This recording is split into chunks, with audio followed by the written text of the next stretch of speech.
Yes, sir. That was at the Dairy Street Church here on Dairy Street. That was all about. No, it was on Vision. Okay.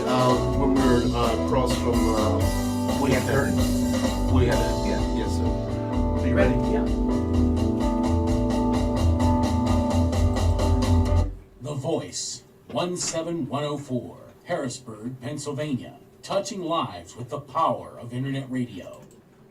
Welcome to Did You Know? Podcast, your host, Richard Utley, dedicated to the African American viewers. The program is aimed to celebrate African American culture and deal with the real and relevant topics that impact the everyday lives of the African American community through frank and insightful dialogue with local and national influencers.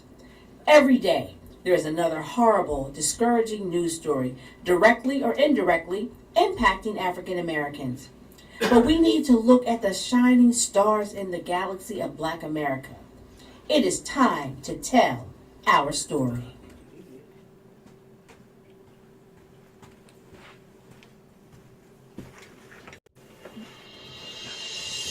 Good evening. Good evening. And welcome to another Did You Know?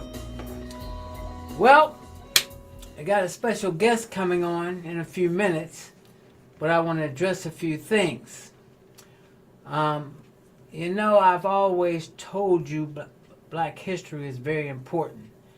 So I've made up my mind that every time I have this program, I'm going to throw some things out there, and I want you to do some research to find out who these people are. Some of you will know who they are, and some of you won't know who they are. And I made a decision that I wanted to see how you would do research. So I'm going to continue to throw names out and have you do your own research. Some of you will know. James Weldon Johnson. Who is he? Some of you will know who he is, and some of you won't. We'll find out who he is. You'll realize he's a very important person. And when you find out who he is, some of you will say, oh, that's who that is. Also, I want you to look up the Wilmington Massacre occurred. Because I think that if we don't understand where we came from, sometimes I think we get very confused. The other one is, I'm going to name Carl Stokes. Now, who is Carl Stokes? Find out who Carl Stokes is. Stephen Fletcher. Who's Stephen Fletcher? Find out. Go do some research. Find out who that is. And the other two, you should know, but do research. Who is the Honorable Elijah Muhammad? Who is that? Well, who's Minister Farrakhan? Who are these people? They have some influence in our community. So we need to know who all these people are that has influence in our community. And I'm going to give you one because I think it's very important. In 1955, which was not that long ago, the Interstate Commerce Commission banned segregation on buses and in waiting rooms involved in interstate traveling. Did you hear what I just said? I said 1955. Prior to 1955, you had to get in the back of the bus if you went down south. Prior to 1955, but out of this ruling, you had to go and sit in your own waiting room.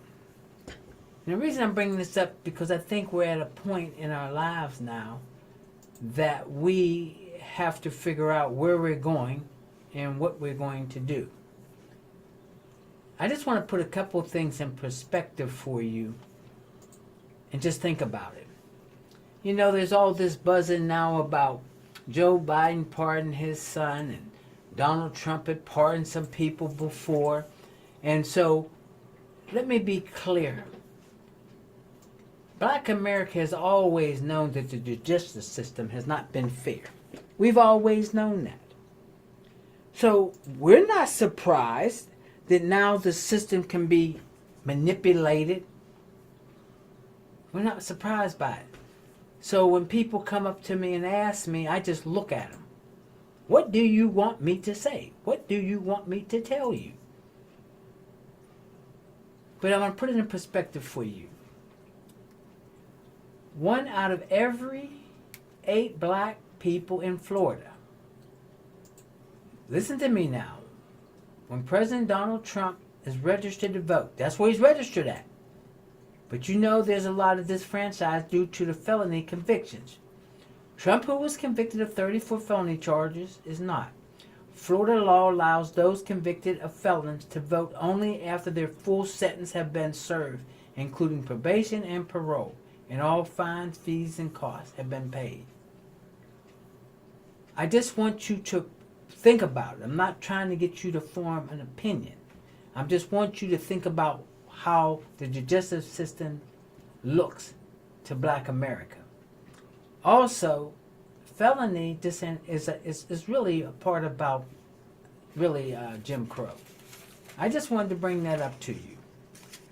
So, today I decided that I'm going to bring on someone. But before I bring on somebody, I want you to play that song for me a few minutes.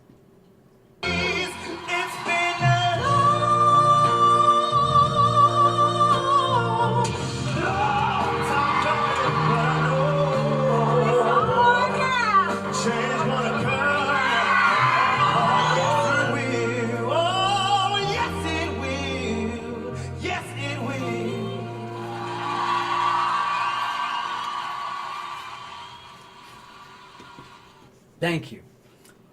Okay, what are we going to talk about today? I brought a gentleman on to talk about reading.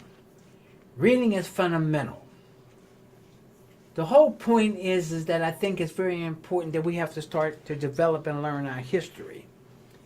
So my topic really is learn to read and read to learn. And I think that's very important. Education is the most powerful weapon which you can use to change the world. And that was Nelson Mandela. You got to read. If you can't read, you can't read history. That's why I think reading is so important. The real history of this country has not been taught to us in junior high school, colleges, and universities. So it's us to learn our history. And we need to start reading. You need to know who Malcolm X is. Martin Luther King, Leroy Bennett, Marcus Garvey, Miriam Nakoon-Fluckman, Fannie Lou Hamer, even C. Dolores Tucker from Pennsylvania. You have an obligation to start to understand who we are and where we came from. And I think you'll feel a lot better about yourself because we've allowed too many people to define who we are instead of us defining who we are ourselves. So today, I have a good friend on, Joe Bedard. Some of you may have seen him before. He's the man that everybody goes around and carries books. So I asked him to come on the program to talk about reading and the importance of reading. And he goes around and gets books all over. So what made you decide that you wanted to take that on? Well, first of all, thank you, Richard. Mm-hmm. And we know each other from Rotary, and I'm always inspired by your curiosity and community commitment. So thanks for all you and your wife do for our community, and for Chris for having this venue. So I was in a Rotary meeting, and we have a pancake breakfast. We were given $10,000, the Harrisburg School District. Debbie Ravenny was the early childhood director, accepted the check and said, we're going to use this to buy books. And I thought, that's great, but when you're paying retail, that doesn't buy a lot of books in today's world. So I thought, oh, there's books on bookshelves all over our community that we can recycle. So I'd call up the HR people, human relations people at big corporations in our community, and said, how would you like to do something for the community that won't cost you any money? And in about 90 seconds, almost every one of them would say, yeah, we'll have a book drive. And in 2 weeks, a pile of books showed up, and then we would get it to schools and organizations serving kids in the area. And once you get into pretty much any subculture in our world, there's way more depth than you understand. And the children's literacy subculture is just really big. And then it morphed into being on Harrisburg Mayor's Commission on Literacy. That changed to Capital Region Literacy Council. And when the chair of the board stepped down, they pointed at me. That was end of 2010 or beginning of 2011, and we said we're gonna impact kids. And pre-K and elementary is our focus. And so we got 4 books to every Head Start kid. At the time, they had 1,150 Head Start children in Central PA. So that was number 1. Number 2, then we started delivering books to Harrisburg School District. And now every fall and spring, 1 book to every elementary age student, kindergarten to 5th grade, Steel High. And then as we're able, with funding and finding great book deals, we get books to other schools and organizations. And over time, since 2004, we've delivered 800,000 plus books, about $7.5 million worth, to about 175 schools and organizations in our area. To me, the 2 fixes for our society are, 1, family. And you feel the power of that at the holidays for those who have functional families. But a lot of the population, especially in low income, don't have a 2-parent household. And it's really a challenge. Just, doing your job and holding it together and raising a child or children. The other key components, education. So family and education. If the family structure is broken, it leaves it to education. A child in low income, a child in poverty, averages 2 years behind going into kindergarten. So that means the bottom half of that, it can be worse. And so a kindergarten teacher has to figure out, how am I going to catch this kid up? And it's just plain hard. So we started in Rotary again, and I'm just so thankful for Harrisburg Rotary. One of our members was at Hamilton Health Center, and he said, I understand you get books. Can you do a reach out and read program? So the 0 to 5-year-old children on their wellness visits get a book, but the more important part is the medical staff messages to the family the importance of early learning. The way I like to explain it is, the bigger you build the hard drive of a child's brain early, the more applications they'll be able to add on later in life. It's just all wiring. When you see it under a brain scan, it's this flash of light that comes across, and it syncs up, creates a synapse, and that's a memory for life.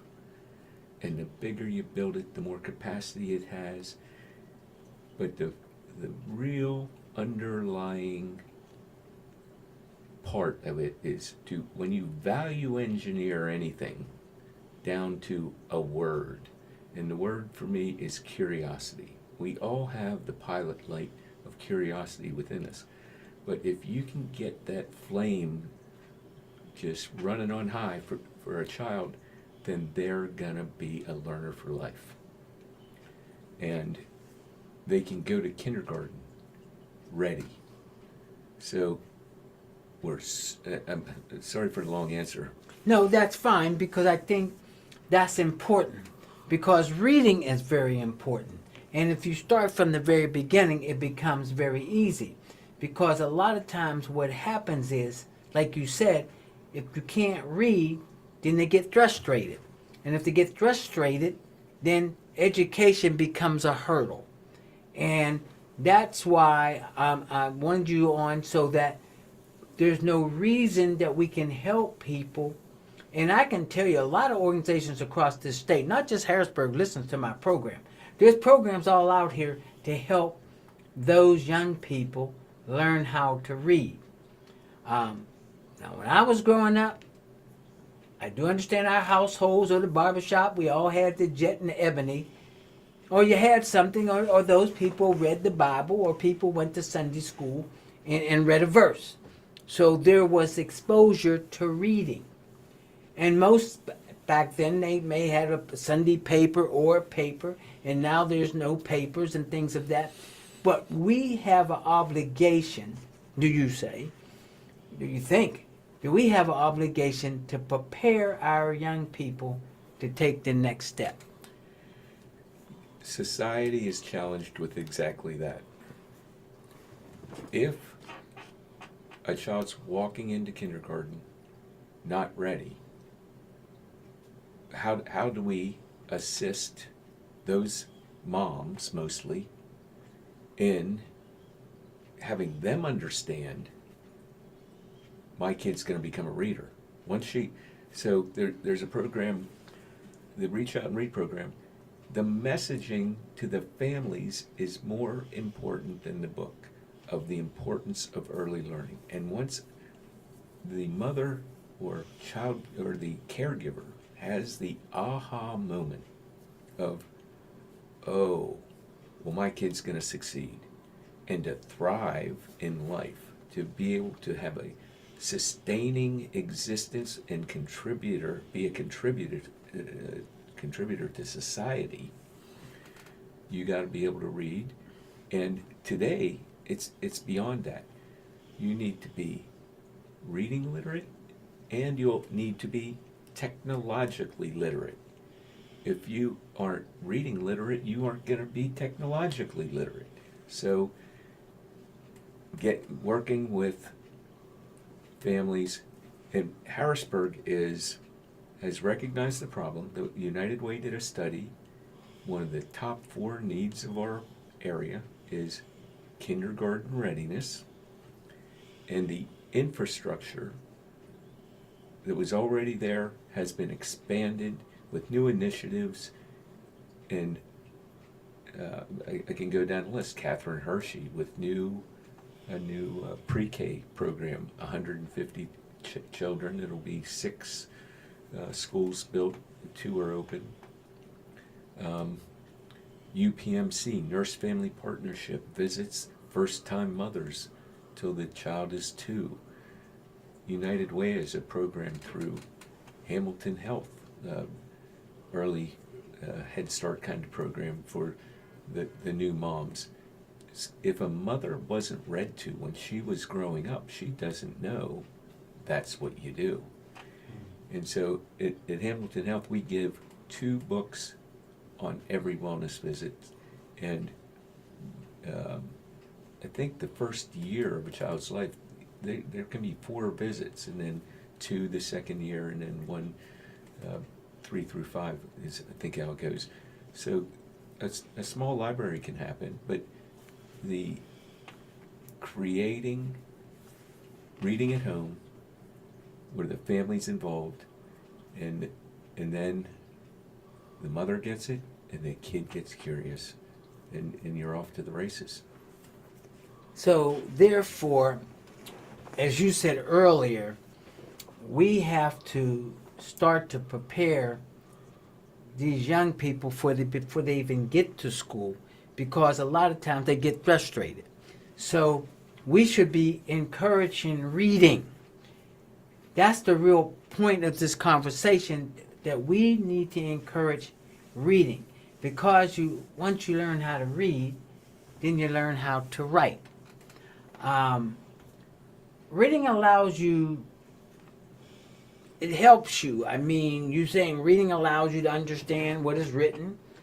I mean, you have to learn how to read for instructions. if you want to read news articles, if you even want to read stories. Saw somebody on TV the other day, and they said, "Oh, I read," and they basically said what reading did for them was, it took them on journeys.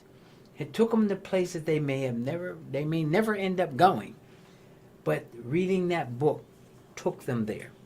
And so we need to concentrate on reading as much as we concentrate on sports, music, because it all goes together. Because we're standing behind the 8 ball if you can't read. Knowing that, it develops critical thinking. There's just so many other things that reading you trigger from. So if I had to ask you, reading is very important. How do you see the parent role as well as the educational role? Parent involvement is critical. When you see a formula that works, Pennsylvania STEAM Academy, that's a new school the last 5 years. Their reading proficiency scores are now 50%. It was much lower. Our scores, COVID affected every school district in the country. Reading scores went down, math scores went down. You have a gap of children that were in kindergarten, first and second grade, trying to learn through COVID, and it just wasn't happening because of those circumstances. So catching these kids up, so parent involvement, if you can get it. And when we do literacy events, we give out free books, 3 to 4 to sometimes up to 1,000 books at a time. So it's a gift to the families that come and are interested in supporting their kids. We need to do more mentoring. With when a child looks at the table with the book selection, I ask, how old are you? What grade are you in? What's your reading level? And I see they are behind. I open up a book and have them start reading, and you find out real quick where they're at. And when a child looks up in your eyes and is in 3rd or 4th grade and looks at you in the eye and says, "I can't read," it just breaks your heart. At the same time, it can be in 10 minutes of just sitting there with a kid and encouraging them. Because I remember being a child, I did not want to read in class. I was too anxious about it. I still am a slow reader. I wasn't much of a reader. I liked things Richard liked, sports and history. That's what I would read when I did read, but it was mostly sports. And so finding stuff the kids like, that's why we have a wide selection. We buy from 6 discount book suppliers, and we get books children like. We go to Amazon. What's it rated? If it's 5 stars or higher, kids will read that book. And then this has happened numerous times. Usually it's a boy, and he'll look at you and say, "I don't read," with pride. And I say, "Get over here. I guarantee you're going to find something you like." And every time when they see the theme or title that is their interest, their arm shoots out and they grab a couple books. And whether it gets read or not, I don't know. But if a lot of them, I'm sure, do. And if a kid gets hooked on a series, like a 5th grade boy, Diary of a Wimpy Kid, has been going for a long time, and it's like gold. We're buying it at $1.99 now, hardcover. And it's so much fun to see the excitement when a child's eyes light up with the thing that they're interested in. So a young man from Central Dolphin just gave a talk Monday at Rotary, and his eclectic experience in education. He plays the violin. He is in student government. He loves science and math. When he explained all the things he's involved in and has done, I asked him, okay, you've been through the U.S. education system. What do you recommend? And he said, I think you ought to come up with a teaching style for each kid. We need to one-on-one assess these kids early, find out where they're at, learn their, find their learning style, and sorry about that. Now turn it off. But they will thrive once you connect with them, and once they read a little bit and build their confidence, you see the confidence happen right away. So it's just find ways to interact with children, to encourage them. At Parks and Rec, Katie Spritch, she said, when we were doing an event, it was a Halloween event, she goes, I just love these kids. All they want is to be loved. All these kids want is to be loved. So just you have to go where they are. How do you reach children in poverty? You have to go where they are. So we as a community, and we're making significant strides, and I'm really encouraged in the Harrisburg School District, a new superintendent, Dr. Benjamin Henry, a new early childhood director, Sabina Grant Spencer, Marisol Craig, the assistant superintendent. I'm encouraged, and I really think like we're gonna really keep making impact. And all this infrastructure we built for the early childhood learning is gonna pay dividends. $1 in the statistic is $1 spent on early childhood returns $14 to $20 over the life of that child to society.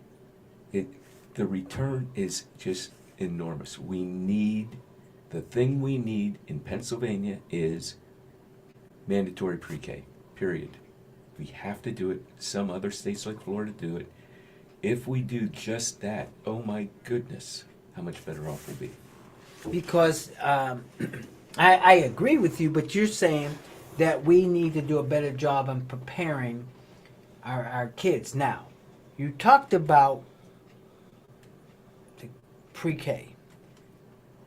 I'm going to move it a little bit. How do we get the parents involved? Because they are part of it. Because half of them don't read anyway, and so there's no encouragement of reading.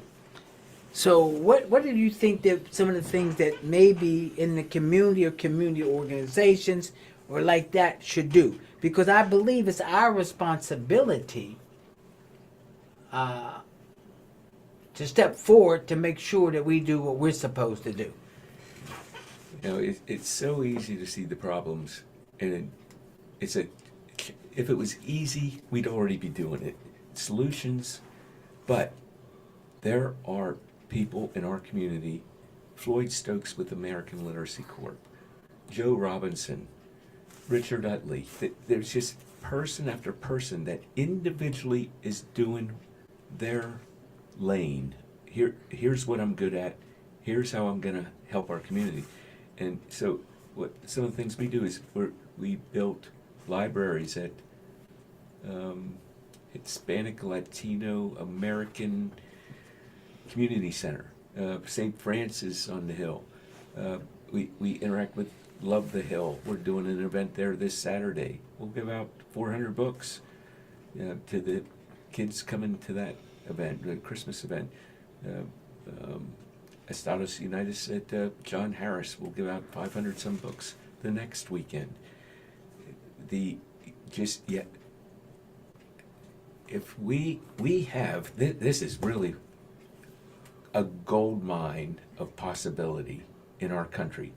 Every day, 10,000 people turn 65 that have developed a skill set from their careers in life and are saying, and now what? What am I going to do now? If we can, as a society, have people connect to what it is for them to do. When you find it, you know it, and it does you rather than you doing it. So anyone that is coming into retirement, but we also have to engage the older kids to teach the younger kids, and so the younger kids can see that it's cool. It's cool to be bright. It's cool to learn about all the beauty of the world, science and technology, math, history, all of it, and sports, all of it.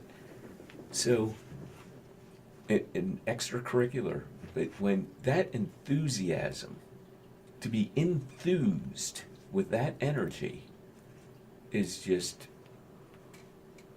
turn on the switch. But we need to help people who aren't finding it within themselves to be supported and assisted and build confidence and enjoyment of learning. The joy of learning a new, like I love Bitcoin. There's so much depth of information. It's a whole new world. On and on and on. Once you find it, so once an adult finds how they can impact the community, and once a kid finds their lanes, here's the sport I want, here's the what I want to be when I grow up. Oh my goodness gracious! All right, let me ask you this here. There's no question that we need to do a better job in encouraging people to read. So what would you tell me that we should do? I saw you talk about getting senior citizens involved. And also you talked about we need to get older kids involved. So what you're saying is we got a lot of work to do, because you just said to me we need senior citizens to get involved. Now we got to get young kids involved, so we get little people involved. Part of the problem is, especially the younger people or the older people, not the older people, some of them can read and some of them can't. But now there's a lot of ways, but there's so many out there that can read. But a lot of the young people, when you talk about reaching down to the little ones, they can't read. So how do we help them? Because I know they're frustrated. I know for a fact it's hard. When you're in 8th grade and they tell you can only read at the 4th grade level, or they tell you you're in 10th grade, you're at the 7th grade level. So what are some of the things that you think we should do to kind of make reading, it's okay? It's help, just like being on the football team or the basketball team or cheerleader, whatever. What do you see from your perspective? And as I'm listening to your perspective, I have to look at my perspective in terms of the neighborhood that I not only grew up in, but the neighborhood that you're talking about. So the reason I wanted you on, because I wanted you to give your passionate side, how you saw reading is so important. But as I have your passionate side, there's some of us out there, like Floyd Stokes and them, that does, and Joe, have a passion of reading, but they can't do it on their own. They need help. Ladies and gentlemen, you got to volunteer. You got to step up. I keep telling you, you keep waiting on somebody to come into the neighborhood and take care of us. It's not going to happen. Believe me, we got to step up and do it ourselves. But we got to encourage. We got to make reading interesting, as you said. So what do you think some of the things, so my perspective is I'm willing to say, me and my neighborhood, we have to take some responsibility for that. I admit we have to take some responsibility. But there's tools out there, and that's why I have you on there, because there's tools out there to help us get the job done.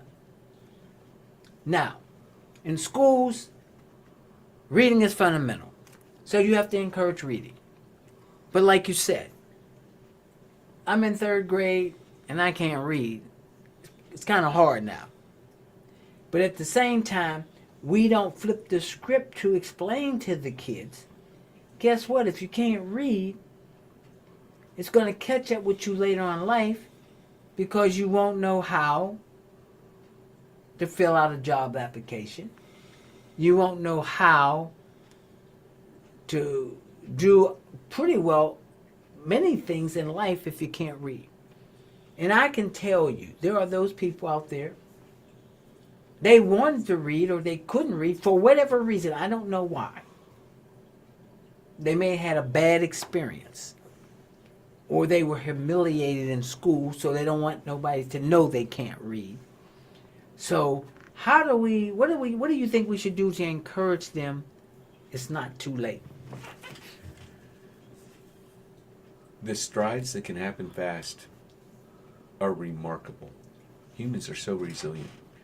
With regards to the community stepping up, you can Google anything nowadays.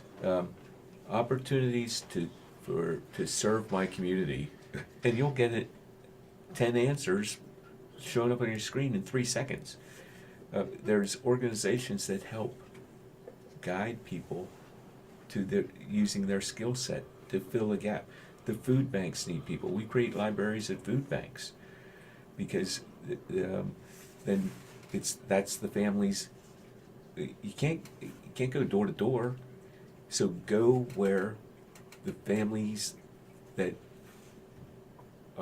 don't have the money to buy books, in our case, or are struggling, and be a resource for them. So,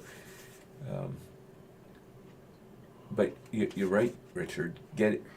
Getting up out of the chair, going to your computer and say, I'm going to find a place to try. It could be Salvation Army does a phenomenal job in our area. What a resource they have. They have teaching kitchens for people who have cooking backgrounds. Maybe that you can help there. But they have all kinds of volunteer opportunities. The food banks have volunteer opportunities. Just ask other people, what do you do in the community? You know, so much of churches is holding the bricks and mortar together. We have to say, this is the impact this group I'm in is going to make on the community. You have wonderful sororities and fraternities in our area that have such a loyalty to their organization and such a heart to give. They're making it happen in the area. So find your home. You know where it feels like home when you find it, but you have to ask for it. You know, you can pray, meditate, write, journaling in the morning. There's a thing called morning pages. I swear, it's miracles. You wake up in the morning, you pick up a pen, you write for 3 pages is what they suggest, but just write and theme it. The next chapter of my life to serve my community is going to be, and let the pen tell you, and watch if your soul might not have a message, or whatever that greater something is for you. So, Yeah, I agree. I agree, but you got to know how to write, and you got to know how to spell. I mean, you know, maybe some of the things that we don't talk about reading, because a lot of us can already read, so a lot of us take it for granted. We think that everybody's like us. I mean, yeah, that's right. Maybe that's it. Maybe when people understand, if you learn to read, you'll be expanding your vocabulary. I was doing some research before I had you on here, and it talked about reading will reduce stress. It also said it'll improve focusing. I did my research talking about sleeping better. It talked about social skills. It talked about background knowledge. When people talk to you, if you read and you read up on things, you kind of know what they're talking about. So my attitude is that we have to take some responsibility, but we have to tell everybody out there reading is okay. I think that's really where the cheerleading has to come up. Reading's okay. It's all right. And we have to emphasize that. And I don't think we emphasize that too much. I don't think we emphasize it because nobody really explains to them the importance, because it's about exposure. And I'm going to say this because I can see who's listening to my program.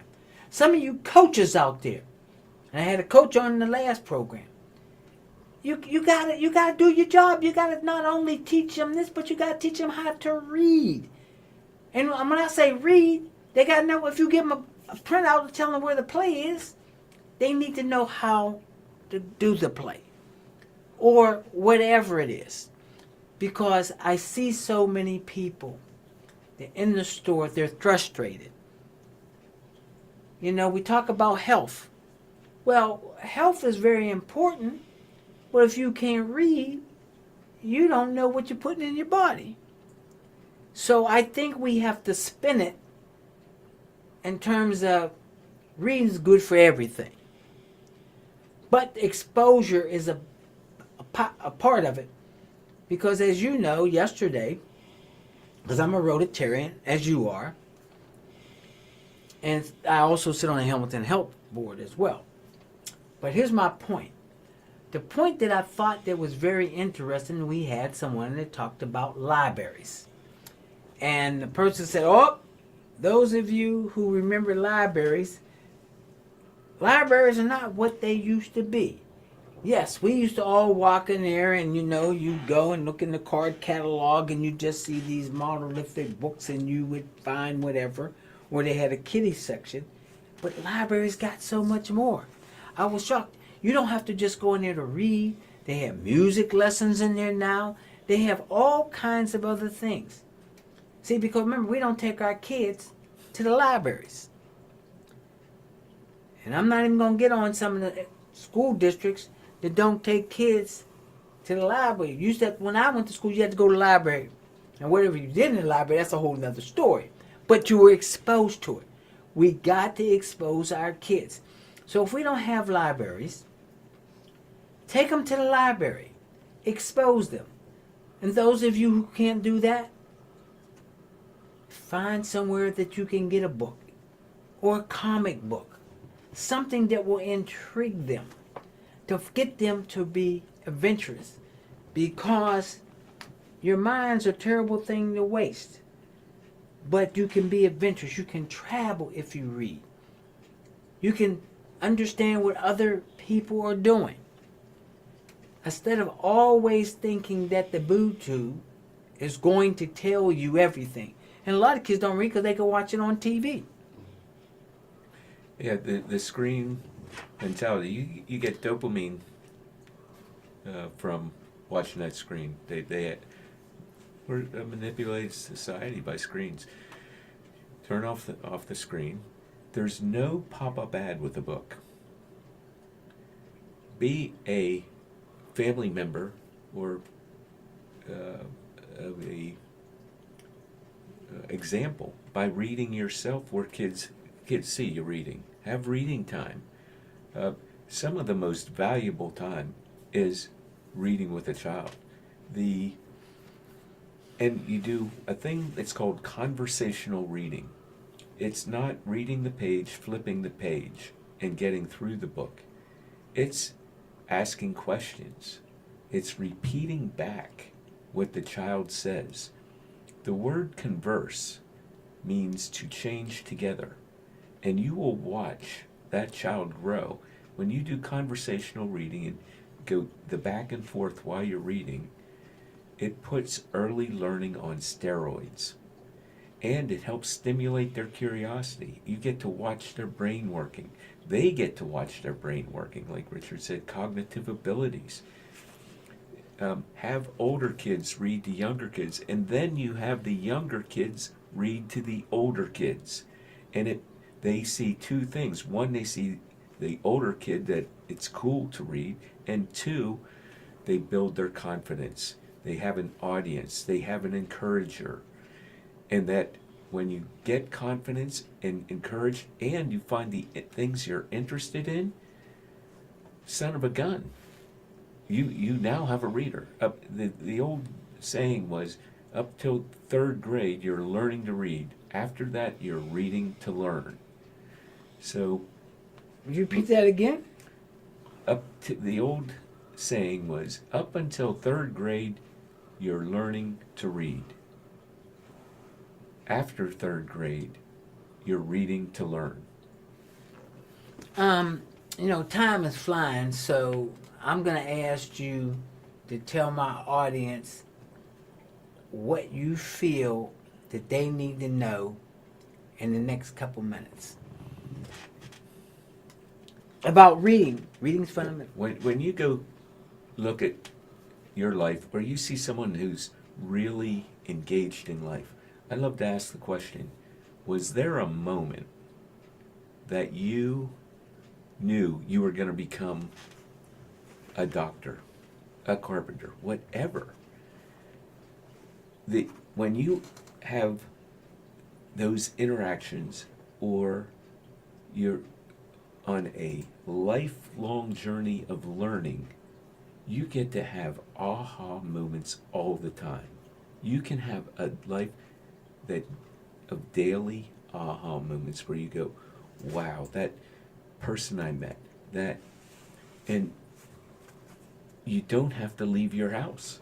You open a book and you get this understanding of, oh my goodness, that's what I want to do, or that's where I want to go, or wasn't that writer amazing? When you read a book, it's a different book every time someone reads it, because everybody sees it through their lens.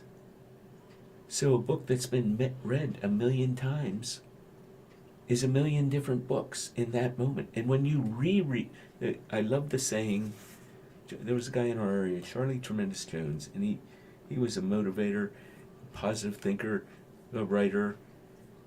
He would ask the questions, what book are you reading? But near the end of his life, he changed it to, what book are you rereading? There are books that impact you so much that you take a different course in life for the good. And then reread that book. And guess what? You'll learn even more. But what's my message? That to be curious, and to be a way shower to children, to be curious. When they have a question, when I allow them to be who they are, then they will change. Instead of fighting what they aren't doing, if we can get right where they're at and hear them and have a conversation and gain their confidence, and then we can help them gain their confidence. I think I will leave on that.